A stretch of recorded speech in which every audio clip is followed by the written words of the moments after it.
This is most people's idea of paradise.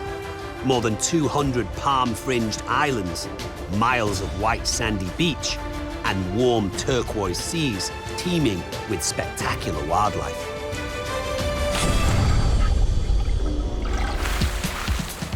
I'm in Palau, island nation of Micronesia, and known internationally by divers as one of the 7 natural underwater wonders of the world.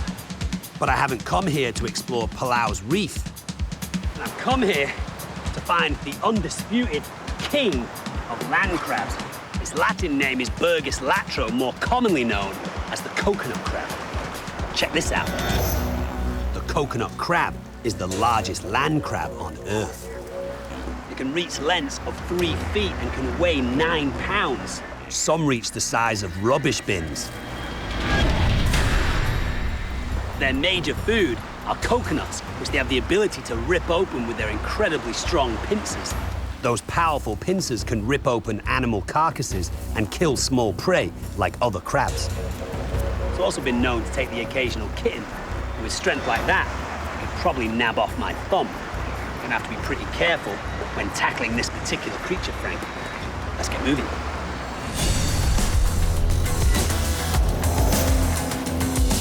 Situated in the South Pacific, just east of the Philippines, Palau is one of the most remote places on Earth. And the most beautiful. Uplifted coral reefs have created a labyrinth of limestone islands surrounded by turquoise lagoons. Since coconut crabs are hunted for their meat, they're very hard to find. Plus, they sleep in their burrows during the day. We might have better luck after dark when the crabs come out to feed, but there's a chance we might spot one in these rock crevices. Just on the shore here, near these gaps, it's actually a pretty good location for the coconut crab. They do like little nooks and crannies, places where they can hide. If we actually got through to the other side of that... Snake! Snake!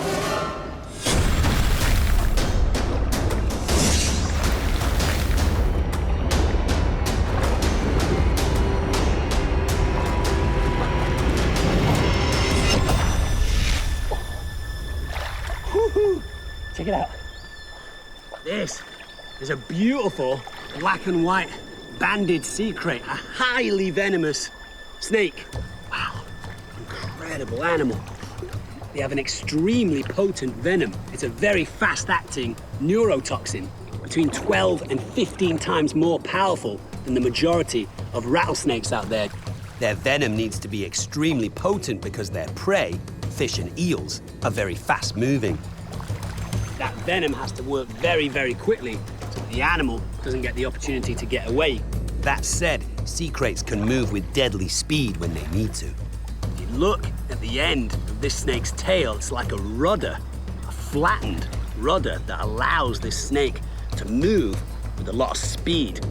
You see here, the way it moves in that serpentine way through the water, it also has a much larger lung than most snakes that live on the land. This animal can hold its breath for probably about half an hour under the water. Pretty incredible.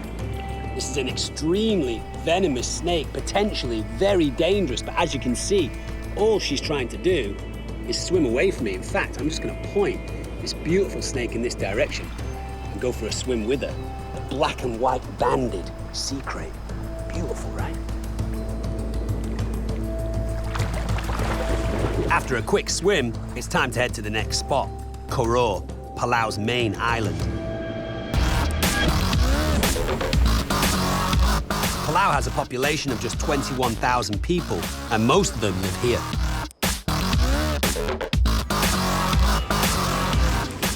I'm now heading to Koror City, the largest city in all of Palau. It's got about 17,000 people there. Palau was originally settled by migrants from nearby South Pacific islands around 3,000 years ago. Today, the best place to catch a glimpse of traditional Micronesian life is in their art. Ling Inabo carves traditional Palauan storyboards. With no written language, they were used to preserve family history or local legends. Wow, these are beautiful, Ling. There's a lot of ladies in this one. Yeah. And then you've got like dugong here and shark and turtle. Today, storyboards come as simple plaques and even intricate 3D carvings. They can also be made to order. They can do a combination of modern-day things that the customer's into, like, for me, animals and surfing and football, and a brilliant way to capture a moment in time in your life and turn it into a piece of art. So I've asked Ling to create a storyboard for me, starting with the coconut crab. They are really tasty crab. Ooh. Oh, yeah? Yeah. Delicious. Yeah, they're kind of really strong, so be careful. Doesn't bite you. Never comes off. Yeah.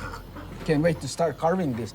I can't wait to see it. Okay. Thanks for your See you help. in a couple more days. Okay, sounds good. All right.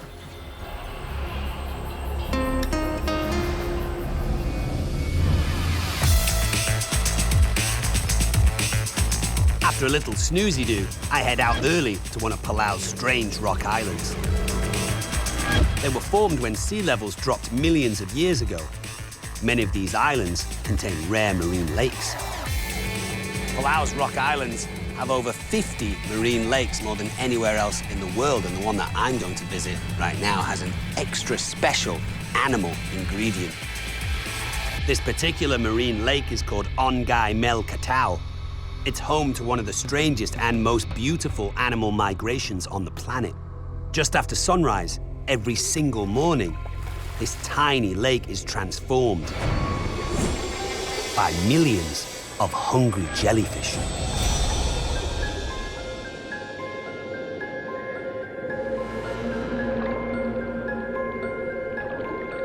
It feels a little bit like I'm on a different planet at the moment.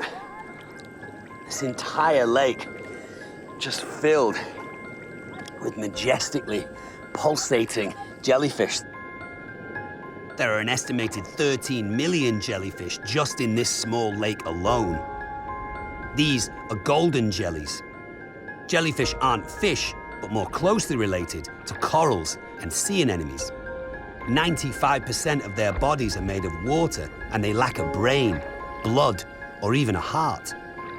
Isolated in this marine lake for 12,000 years, golden jellies have evolved differently from their relatives in the open ocean. We tend to think of jellyfish as creatures with quite painful, stinging tentacles, some of which can obviously kill us.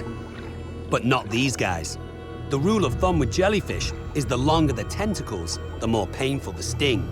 But golden jellies have very small tentacles. They do still have stings, but they're very, very benign. They've also evolved an ingenious way of eating. Each jellyfish has microscopic algae that lives inside its cells. This algae produces the sugars that the jellyfish eat. The jellyfish will come up from the deeps when the sun comes out at the start of the day, invert themselves, kind of turn upside down to the sun so that algae can bloom. The jellyfish rotate anti-clockwise as they swim near the surface to provide even exposure to the sun as it moves across the sky. Whew. Well, I tell you what, as a lover of animals, especially bizarre animals, this has been one of the things I've always wanted to do. Millions of jellyfish in Jellyfish Lake. My next stop is as haunting as this, but for a different reason. I'm heading to one of Palau's larger islands, Peleliu. In 1944, the island was the site of fierce fighting between Japanese and American forces. This is Peleliu. From here, it looks absolutely stunning. In 1944, it would have told a different story. American Marines stormed the beaches here in Peleliu to take a Japanese airbase. They estimated it would take 3 days to push the Japanese out, but the battle raged for 3 months, making Peleliu one of the bloodiest battles of World War II. But even today, remnants of the war make this entire island an eerie time capsule.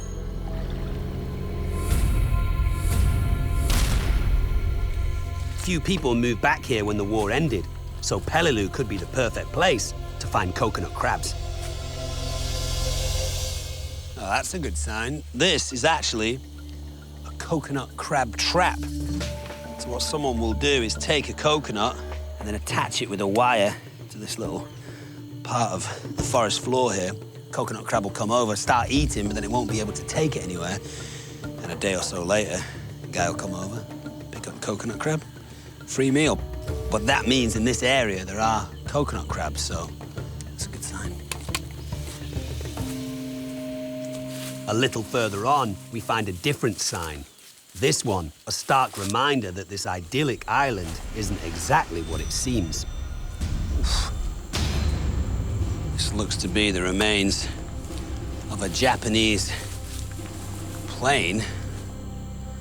Not sure the pilot made it out of there. And the statistics tell us that 12,000 official dead Japanese soldiers, 2,000 unaccounted for, and 2,000 dead American soldiers as well.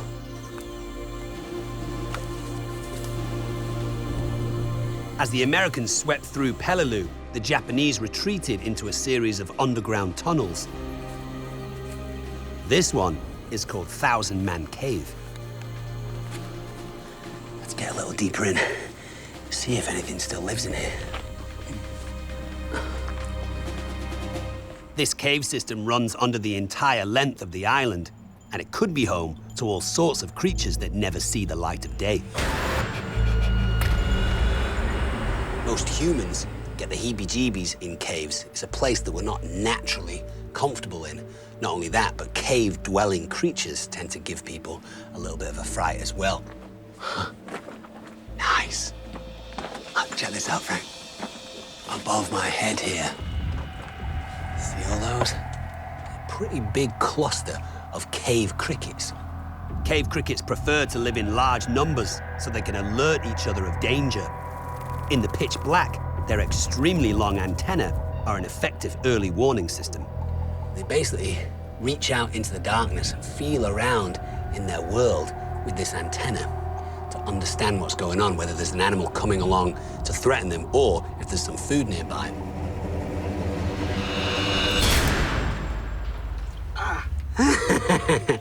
Jumped on our director and he almost started crying. These cave crickets have very, very muscular back legs, and it's the back legs of a cricket that they use to jump around in space. If anything were to come along and threaten these guys, they have a great ability to clear large distances. So if I kind of like disturb these guys' antenna with my finger, at some point, one of them is gonna jump. A great defensive tactic. Cave cricket. Bit creepy, right? Cave crickets aren't the only creature in here that can make you jump. Oh, wow, look at the size of this whip scorpion. They're not a scorpion at all. It's a member of the arachnid family. And I guess they were called scorpions initially because people didn't know exactly what they were. They're very, very skittish little creatures. Yes, see how fast they move. Hang on, Frank. You're okay, dude, you're okay.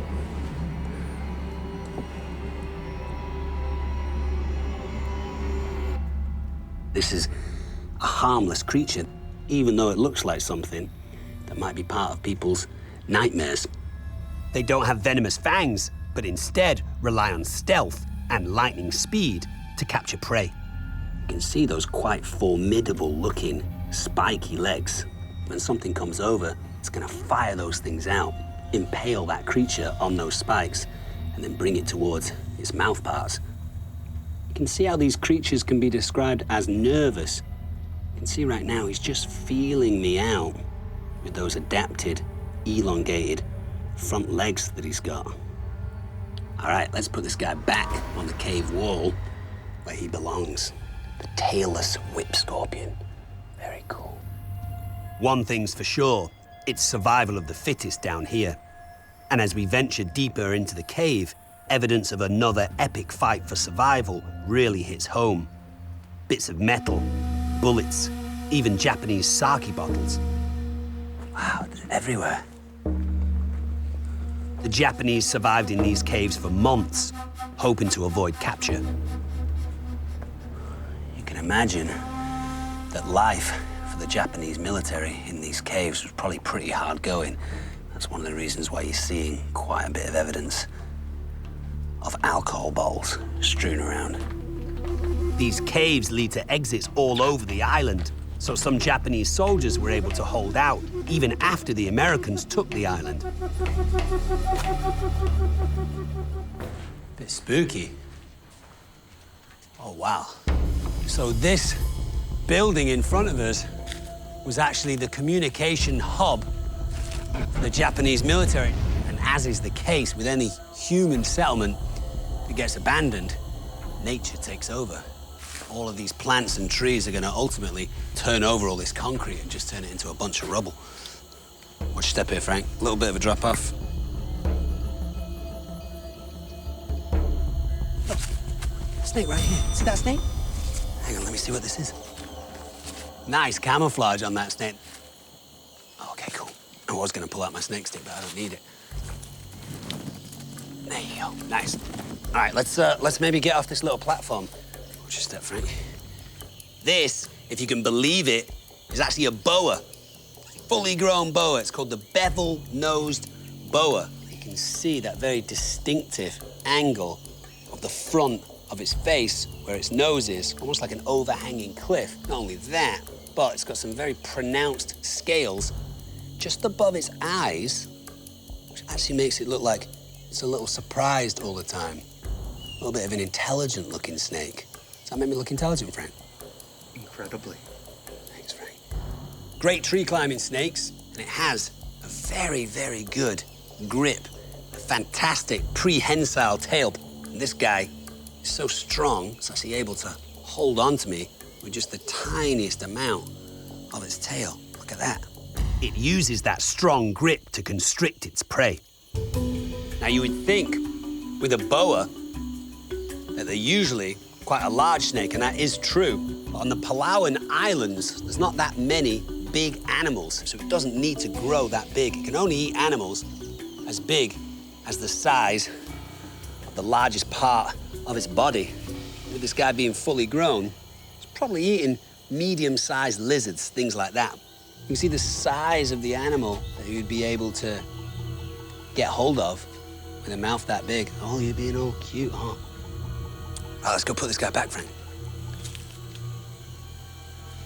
The beautiful bevel-nosed boa. Very cool. I didn't know what to expect when I got here, but Peleliu has been full of surprises. Because of the size of the battle, lots of vehicles like boats, tanks, and planes were left here, which, interestingly enough, is a fantastic place to find animals. You can see the remains of all these drums here. Oh, look, oh, there's a crab right here, look. Is it a coconut crab?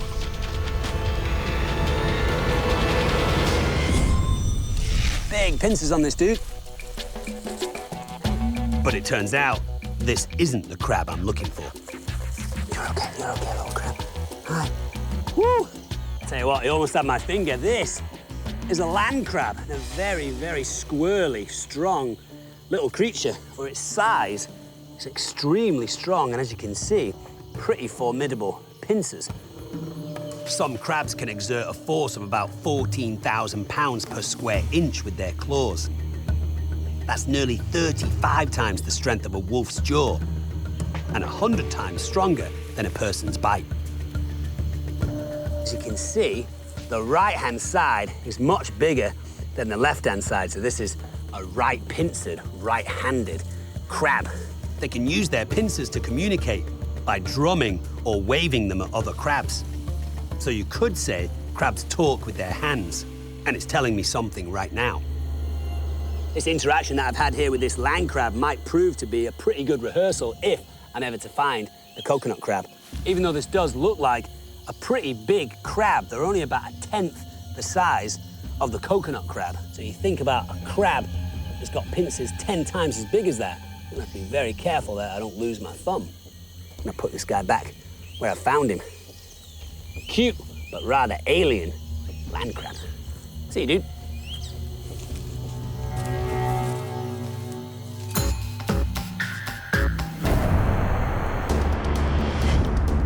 Before we head back to the main island of Koror for the night, I have to make one stop. Palau is an important stop for over 1,000 migrating sea turtles, and I'm meeting a sea turtle expert at a nearby lagoon. That might be him. Nice. Yeah, they're waving back. Could be pirates. Definitely not pirates. Hi. Hey. Yelp. Hey, yes. Oh, cool.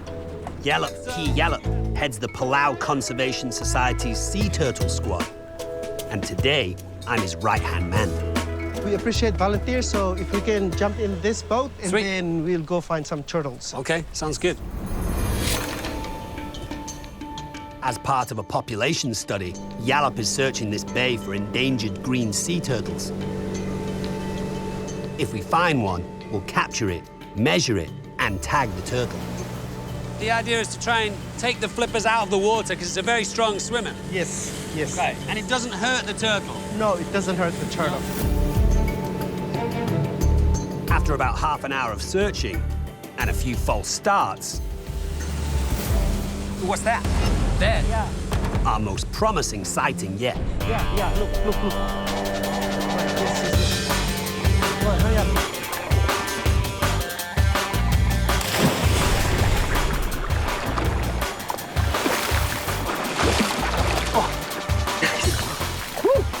Man, she's strong. You're okay. Here you go, Yelp. Wow, that was fun. Oh, you're okay, sweetheart. So what do we have here? Green turtle, yeah? Yeah. Nice. So, this is a female. It's a shorter tail. Okay. So if you can see the tail right in between the two legs, Yeah, it's yeah. shorter. Yeah. So now we have this little lady. It's time to get down to business. So how does the tagging work? Where do we put it? Goes to the third Third scale then. scale, yes. This one here. Yes.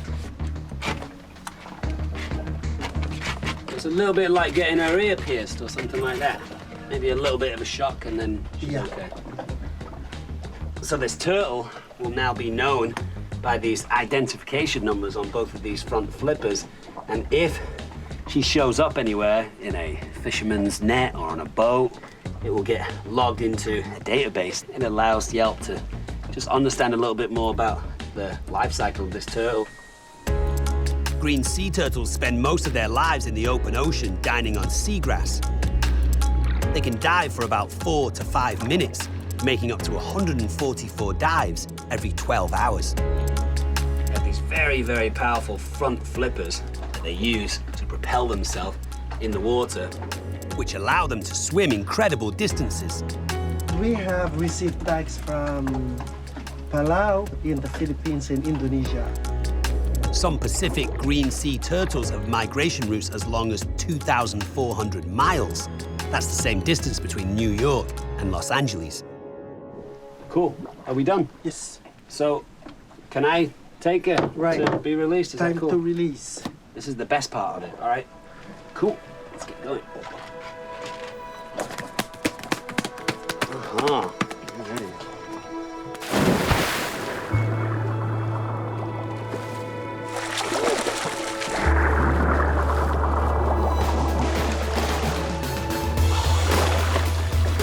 Wow, that's a fast animal. You can see just how strong they are.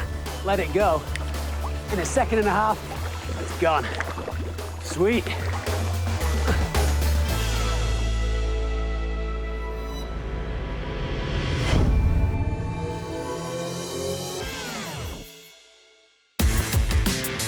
Day 3 in Palau, and I've got a busy one ahead. Tonight, I'm gonna go searching for the coconut crab, but since Palau is such an incredible place to look for things under the water, I'm gonna take my last chance here to do that. I'm meeting a vessel that's going to take me on a once-in-a-lifetime dive. Looks a bit small from this distance, Frank. And I won't even need to get wet. Wow, that thing looks crazy. Nemo, I think you found it. Nice, I found Nemo. Nice one, Frank. Thomas Brennig operates this very nifty-looking 3-man submersible. Permission to come aboard. Come on board. The waters surrounding Palau concealed dozens of Japanese ships sunk during the Second World War. Okay. Ready?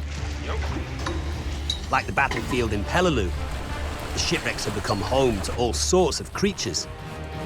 And we'll have a front row seat to everything. Well, now we're moving. This is going to be good, Frank. Hold on.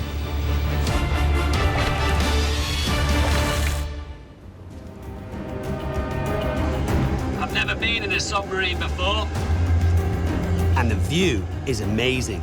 Coral reef, schools of colourful fish, all from the comfort of this little plastic bubble. We're on our way to the wreck of a Japanese ship called the Iru Maru. But as we settle in for the ride... Hi, Frank. You're right. You all hold my hand. the view and my mood rapidly change. It's a little bit unnerving. The first thing that you notice is how small it is, obviously. Cramped. If you have any sense of claustrophobia, you're in some real trouble in a submarine. And as the submersible drops down even further, you really start to feel the distance to the surface. A little spooky under the water here. And if anything were to go wrong with this craft, you'd be in some serious trouble. It's a long way up to the top. I feel a little bit like James Cameron going down and exploring the wreck of the Titanic. While the Iru Maru isn't the Titanic... There it is on your right, Frank.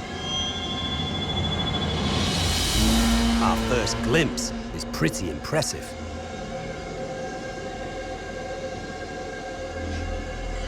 This ship was used to supply oil to the Japanese Navy. It was torpedoed by an American submarine and sank off the coast of Palau. Today, its rusting remains are a spectacular but eerie reminder of the power of nature. You would assume that a wreck is kind of an eyesore. It's actually quite a beautiful, dramatic sight down here and a fantastic place for aquatic animals to live. You can see this angelfish here, one of the few animals that live here. There's also a whole variety of different coral polyps. These tiny creatures created this entire reef community. Oh, look, a cuttlefish. Cuttlefish are closely related to squid and octopus, and they have one very extraordinary ability. Cuttlefish have special cells that allow them to control the color and pattern of their skin, allowing them to hide in plain sight. Nature's own cloaking device. Crazy. Look at him go. At first, it's obviously a tragic story for a wreck to go down.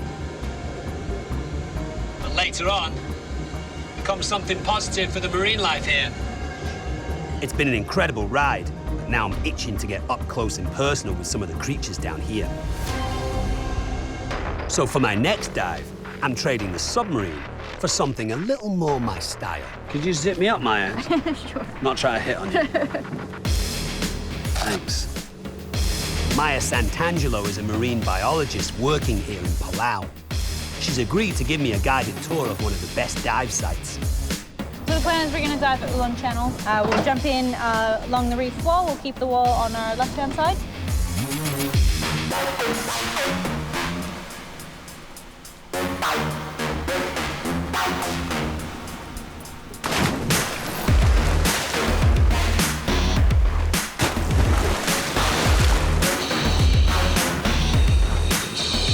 Wow. Absolutely beautiful down here. There's never a dull moment here. It's amazing.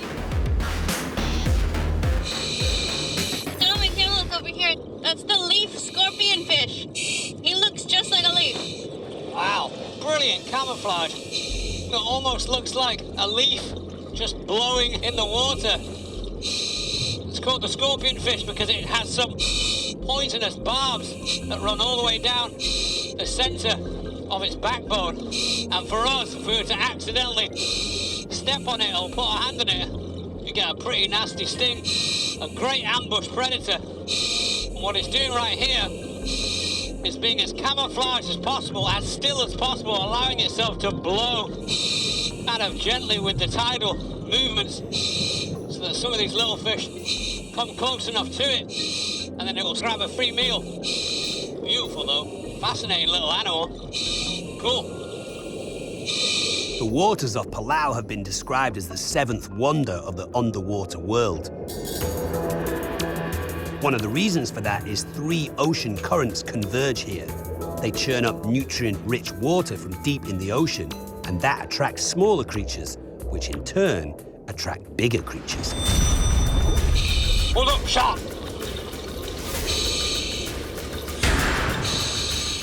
Oh, there's 2 of them! Wow, they're everywhere. Look, it's starting to get braver and braver. This shark's gonna go up and down, and every so often when it sees an opportunity to grab something, it's gonna dart out and get an easy meal.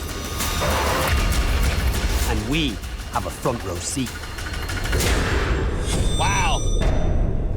You can see with this very dramatic drop-off, this is a perfect place for sharks to go hunting. Well, there's another one. My guide Maya tells me they're grey reef sharks. We most commonly see them hanging in the mouth of the channel patrolling along the reefs. Oh, there's another one. Woo-hoo-hoo. Love sharks. Grey reef sharks sometimes hunt in packs. They prefer hunting small bony fish, crustaceans, and octopus, and aren't interested in dining on humans. They tend to be quite social. They'll hang out in groups of 5 to 20 individuals during the day while they'll swim around and patrol the reefs. And then at night, they'll split up and hunt individually. Obviously acutely aware of us, keeping us at a nice distance. If we were to go over a little bit, it would dart out into the deep and disappear. Maya and I head back after an incredible dive. But before we reach the boat, what is this thing?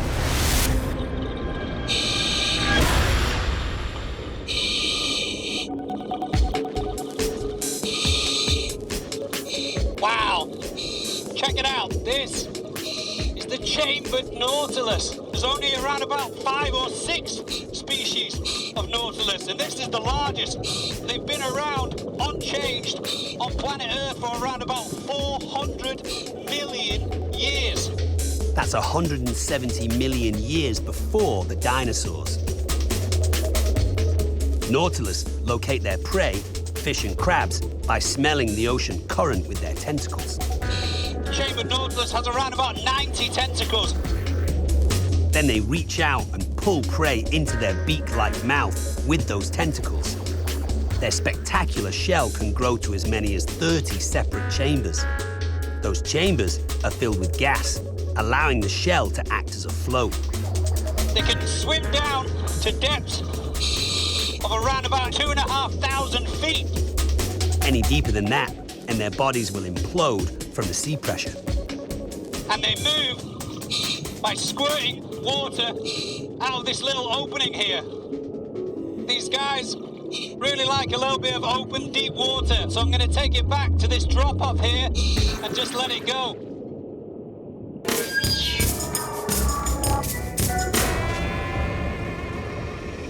It's been an incredible day of surprises diving in Palau. And after dropping Maya off in Koror, one more surprise. Oh, hey, Lee. Hey, Dom, all right. Good to see you. Oh, is this it? Is this the Yeah, storyboard? this is Dom. This Let me is, see. Oh, my God. That is so cool. These are all the things that I'm into in my life. You got a little bit about acting. What's this? Oh, spiders. Nice, love spiders. Green turtle, sea crate. Nice, beautiful animal. Surfer dude. Love that. Oh, there's the coconut crab.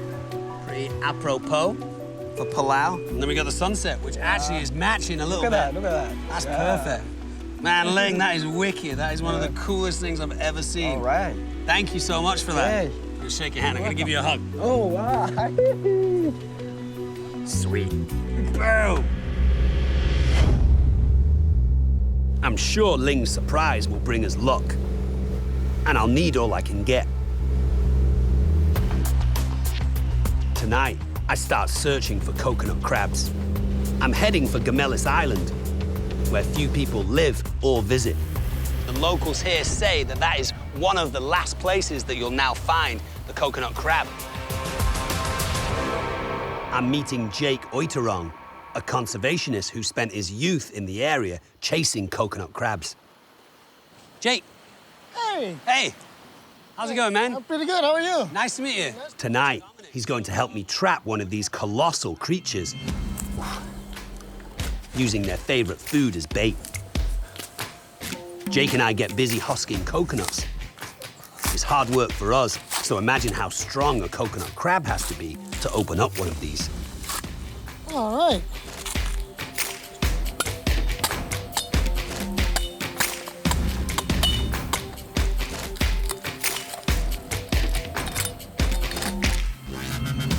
All right, there you go. Okay. I reckon that is the last one. All right. We head deeper inland and plant 5 of our traps.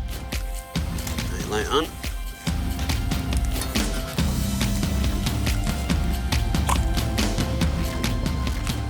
Coconut crab comes over, gets a free meal, but can't move the coconut away from there, and hopefully it'll just stay still. And maybe later on tonight or earlier in the morning, we can just come over and see it.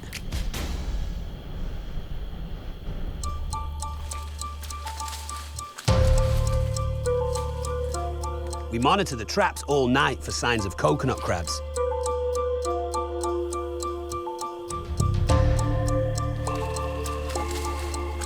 It's just before dawn, and I'm starting to feel discouraged. So we've pretty much looked at every single trap. There might be one more just up here, but no coconut crab tonight. Sunrise brings a harsh reality check. Coconut crabs will retreat into their burrows to avoid the heat. Time is running out. So there's been no activity on this coconut? No, it doesn't look like there's been any activity over here. If a coconut crab had come there, you would see like most of the flesh had been eaten out, yeah? Yes, they'll most likely eat up on the meat. No crabs on the traps, but they could still be hiding close by. I guess they're quite good at camouflaging themselves as well, huh? Hiding under stuff.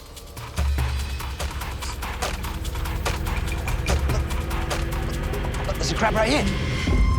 Look. Jake, look.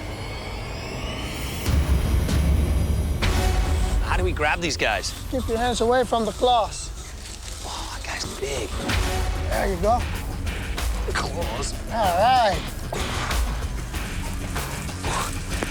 Coming down, Frank, coming down. Whoa. Whoa, look at the colors on that thing. Let's take it out into the open. Wow. Look at that. You're okay, buddy. Nice little defensive posture there. You can see it kind of kick up its legs to try and get away from me. This is a coconut crab. I get the feeling that this isn't necessarily a fully grown coconut crab. This would probably be described as a juvenile, but a very healthy-looking juvenile. Stay away from those pincers, which even as a slightly younger crab, are very impressive. Look, Frank, look. Look on that log. Look at the size of that guy. That's way bigger. Look, in this little burrow here. Some massive claws. You see those? You stay there, Frank. I'm going to come around the back. Oh, there's a monster right here. Look at this, Frank. Let me see if I can coax this guy out. Wow, this guy's big. It moves through this wood. Yeah, sorry, Frank. Okay.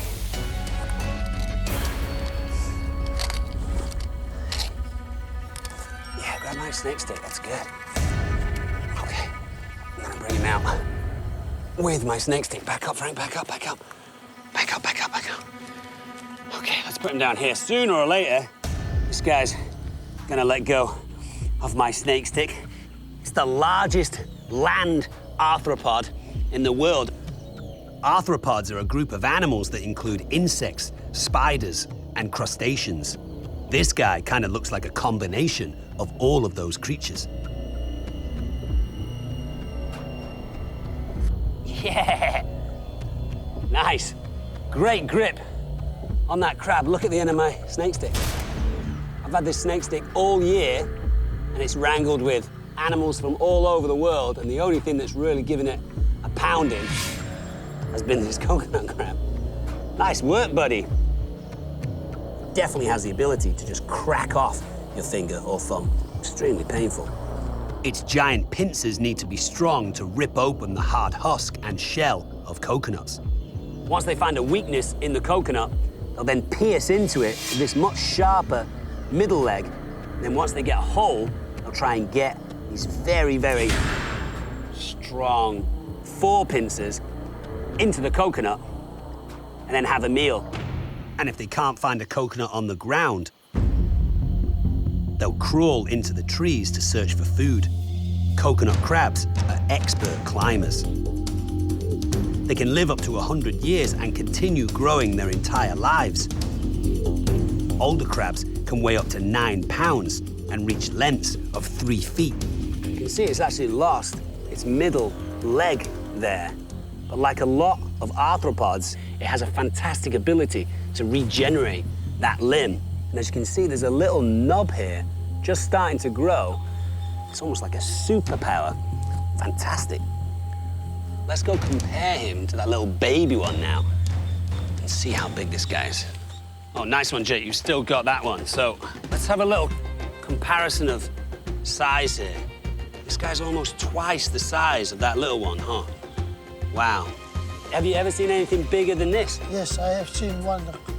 How much bigger? About a couple of pounds bigger than that. Also, maybe like this big? Yeah, I would say. Wow. Amazing. A beautiful but bizarre creature, the largest terrestrial arthropod on the planet, the coconut crab. And this one doesn't get to be in a cooking pot tonight. Cool. Thanks, Jake.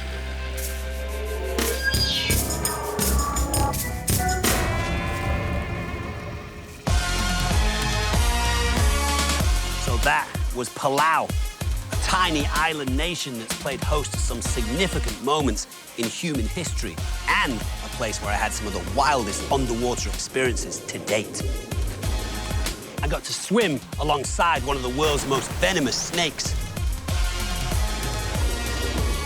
and had an up-close encounter with a classic Wild Things creature, the largest arthropod on the planet, the ginormous coconut crab.